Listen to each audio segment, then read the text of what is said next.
And all of this is part of the payment for Zelensky's hard work as an agent serving America and the British crown.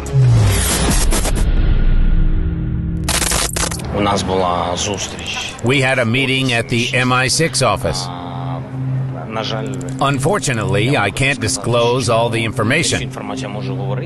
It's a matter of state affairs. Autumn 2020. Ukrainian media accidentally, or maybe not, learned about Zelensky's secret meeting with Richard Moore, the head of MI6. Not just anywhere, but at the headquarters of British intelligence service. According to the president, the meeting was about protecting Ukraine's sovereignty.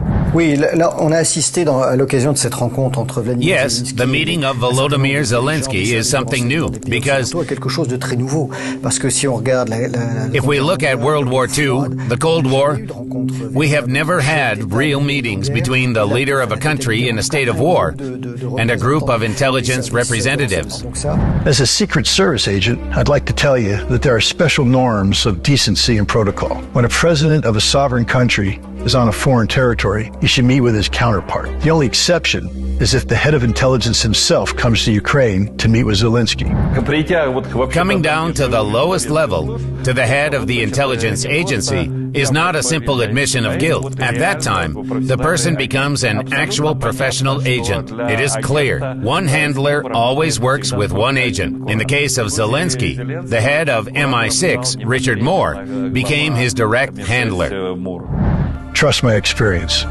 You can't just make someone work as an agent without a hook or substantial grounds. And if we carefully trace the events leading up to this remarkable meeting, we will find them. In the summer of 2020, British intelligence almost captured the internationally renowned Wagner PMC members. These Wagnerians took Bakhmut, for example, Palmyra in Syria. They significantly interfered in spreading British policy in Africa. It happened that the mercenaries slipped right under the nose of MI6. Whether it's true or not, they say the operation failed due to the office of the President of Ukraine. Somebody called and warned them. Now, no one will figure out if it was a mistake, a calculation, or foolishness. That's why Richard Moore didn't bother investigating. They summoned Zelensky to show him his place and at the same time to discuss the extent of his independence and freedom in Ukraine. They expect proposals about independent media from us. They are ready to finance them together with Ukraine to provide Ukraine with information that corresponds to the main issue. Protection of freedom and human rights, and above all, shield the information that defends our country. Everyone understands. The MI6 office gave the President of Ukraine a precise directive. The thing is, after the Maidan in 2014, there are quite a lot of Ukrainian opposition media. Obviously, they were preventing the creation of an image of Russia as an enemy to Western countries. It was decided to end the dissenters with Zelensky's hands. And to prevent the president from getting bored and to help him practice English, he was surrounded by British security. This was in the spring of 2022, in the midst of war in Bucha. Look at these scenes. Do you see a patch on the sleeve of one of the guys near Zelensky?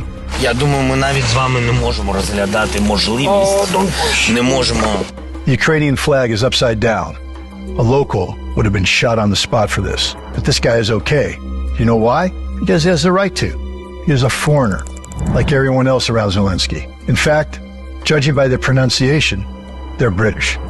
As we can see, Zelensky's security team consists of Brits. Quite marvelous, because we have the so-called Ninth Administration, the President's security, with 1,800 professional military guys, special forces, and combat swimmers. Well, not surprising. Firstly, UK intelligence services most likely helped Zelensky with the theatrical staging in Bucha. Secondly, the British follow every step of their agent, even during the meeting with the Pope. Oh, this episode deserves special attention.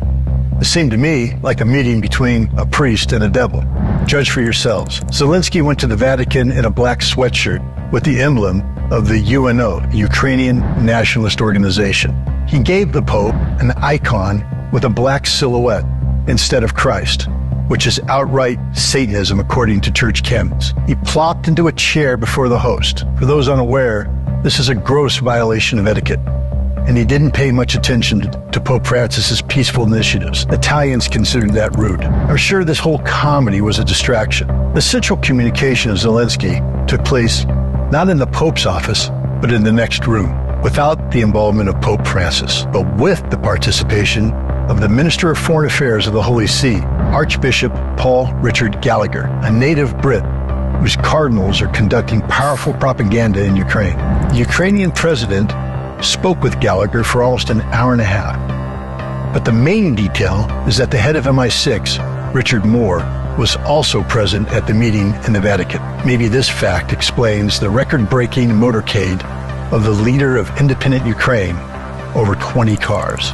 To be sure that that guy do not make a trick to suddenly make a peace with Vladimir Putin, they take hostages, his kids and a wife, in Great Britain. This is another layer of security for masters of puppets.